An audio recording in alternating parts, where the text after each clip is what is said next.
Nyuma y'igihe kirekire ibi bitaro by'icyitegererezo bya Kibuye mu ntara y'Iburengerazuba bidatanga serivisi inogeye ababigana, ahanini bishingiye ku kibazo cy'inyubako nke kandi zitajyanye n'igihe. Umukuru w'igihugu Paul Kagame yasabye ko ibitaro byavugururwa mu birebana n'inyubako ndetse na serivisi zihabwa ababigana. Ubuyobozi bw'ibi bitaro buvuga ko kubivugurura byabaye nk'ibikerererwa kubera impamvu zitandukanye zirimo n'icyorezo cya COVID-19, ariko kuri ubu igice kinini kimaze kuvugururwa nk'uko umuyobozi mukuru w'ibi bitaro Dr. Ayingene Violette abisobanura.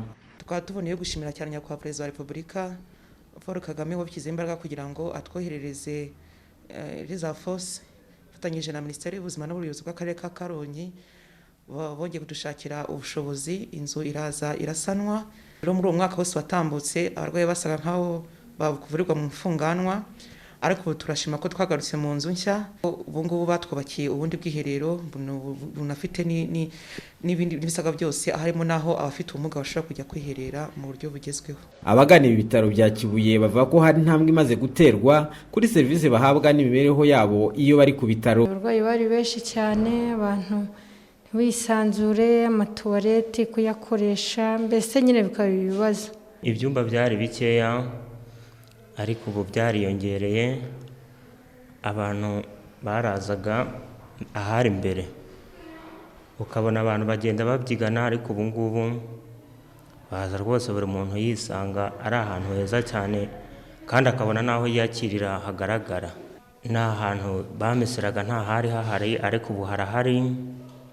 Ubu ni ibintu byiza cyane rwose, serivisi aha mbona ari original. Ku rundi ruhande abagana ibitaro bya Kibuye bavuga ko batisanzura neza bitewe nuko umurwaza n'ibikoresho byabo basangira icyumba kimwe, bikaba byatuma bamwe bahandurira indwara zitandukanye. Niho bahera basaba ko barwaza bamara igihe kirekire bagenerwa aho kurara no kubika ibikoresho byabo. Kuri iki kibazo umuyobozi mukuru w'ibitaro bya Kibuye Dr. Ayingene Violette arizeza abarwayi n'abarwaza kubakorera ubuvugizi. Gahunda ya Minisiteri y'Ubuzima mu buryo burambye ari uko nkuko no mu rwego mpuzamahanga bigenda, ibitaro byose byajya bigira abakozi bahagije ku buryo umurwayi yarwazwa n'abaganga, kitagaho n'abaganga, umuntu akajyaza gusaje kumusura atari buje kumugemurira cyangwa se ngo amwiteho nawe aharara.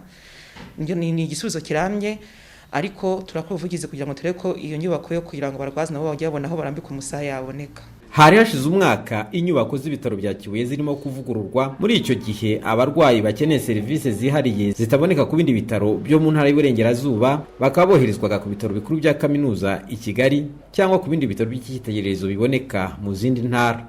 Jean Paul Maniraho mu karere ka Karongi.